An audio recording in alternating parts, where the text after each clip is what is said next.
आम्ही करतो उज्ज्वल भविष्याची बांधणी, आम्ही घालतो उंच स्वप्नांना गवसणी। आम्ही आहोत BP पाटील ज्युनियर कॉलेज। आम्ही विद्यार्थ्यांना घडवतो फक्त परीक्षांसाठी नाही तर भावी नेतृत्व बनण्यासाठी। आमच्या नीट, JEE, CET आणि नाटासाठी तयार केलेला विशेष अभ्यासक्रमासह आमच्याकडे आहेत तज्ञ प्राध्यापक आणि अत्याधुनिक सुविधा सुद्धा। BP पाटील कनिष्ठ महाविद्यालय, पिंपळगाव, बसवंत।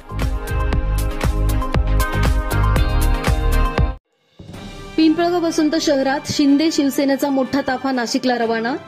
उपमुख्यमंत्री एकनाथ शिंदे यांची नाशिकमध्ये विराट सभा असल्याने या सभेसाठी पिंपळगाव येथील शिवसैनिकांकडून मोठे शक्ती प्रदर्शन करण्यात आले।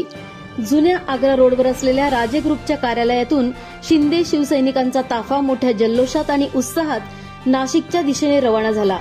प्रारंभी निफाड फाट्यावर असलेल्या छत्रपती शाहू महाराज व महामानव डॉक्टर बाबासाहेब आंबेडकर यांच्या पुतळ्याला पुष्पहार अर्पण करून सदर शिवसैनिकांचा ताफा निफाड फाट्याकडून स्टेट बँक, पोलीस ठाणे, रुचा हॉटेल मार्गे टोल नाक्याकडून नाशिककडे रवाना झाला। या दरम्यान या रॅलीमध्ये शेकडोंच्या संख्येने शिवसैनिक उपस्थित होते। यावेळी या शक्ती प्रदर्शनाचे नेमके काय कारण होते या संदर्भात सैनिकांनी माहिती दिली।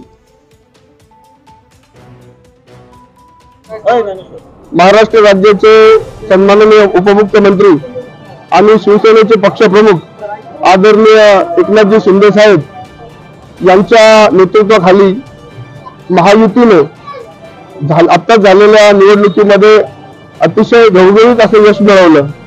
या मिळालेल्या यशाच्या नंतर संपूर्ण महाराष्ट्रभर सन्माननीय शिंदे साहेब हे सर्व जनतेचे आभार मानण्यासाठी तसेच सर्व या मिळालेल्या विजयाचा आनंदोत्सव साजरा करण्यासाठी त्या ठिकाणी महाराष्ट्रभर दौरा करत आहेत। आणि या दौऱ्या अंतर्गत आज 14 फेब्रुवारी या दिवशी ते गोल्फ क्लबला नाशिक येथे त्यांचं आगमन होत आहे। आणि या आभार दौऱ्याच्या साठी त्यांना समर्थन करण्यासाठी, त्यांचे विचार ऐकण्यासाठी पिंपळगाव बसवंत शहर शिवसेनेचे सर्व शिवसैनिक आज आम्ही मोठ्या संख्येने गोल्फ क्लबच्या दिशेने अतिशय उत्साहात, आनंदात त्या ठिकाणी निघालेलो आहोत।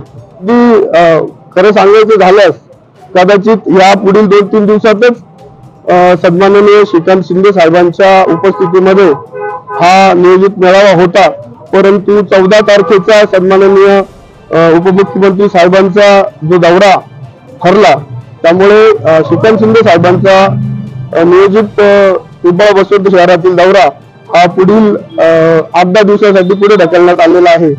त्यांची तारीख येत्या काही दिवसात आम्हाला मिळेल आणि निश्चितपणाने आम्ही साहेबांच्या दौऱ्याच्या संदर्भात तुम्हाला माहिती या ठिकाणी देऊ। राज्याचे उपमुख्यमंत्री एकनाथजी शिंदे साहेब हे आज पूर्ण महाराष्ट्रभर त्यांनी ठिकठिकाणी मेळावा आयोजन केलेला आहे। ते जनतेचे आभार मानण्यासाठी आज नाशिक नगरीमध्ये येत आहेत। आम्ही त्यांच्या स्वागतासाठी पिंपळगाव बसवंत मधून चांगल्या उत्स्फूर्त प्रतिसादाने एक सार्वजनिक सर्वसामान्य वर्गातील लोक त्यांच्या आज आभार मानण्यासाठी आम्ही त्यांच्या भेटीला जाणार आहे। महाराष्ट्राचे उपमुख्यमंत्री एकनाथजी शिंदे साहेब येत आहेत, त्यांचा आभार दौऱ्यासाठी आम्ही सर्व निघाले। पण नगर परिषद म्हणून आम्ही सगळे महायुतीचे एक घटक आहोत, महायुतीतच आम्ही राहणार आणि त्या हिशोबाने आम्ही आता नाशिककडे प्रस्थान करतोय सर।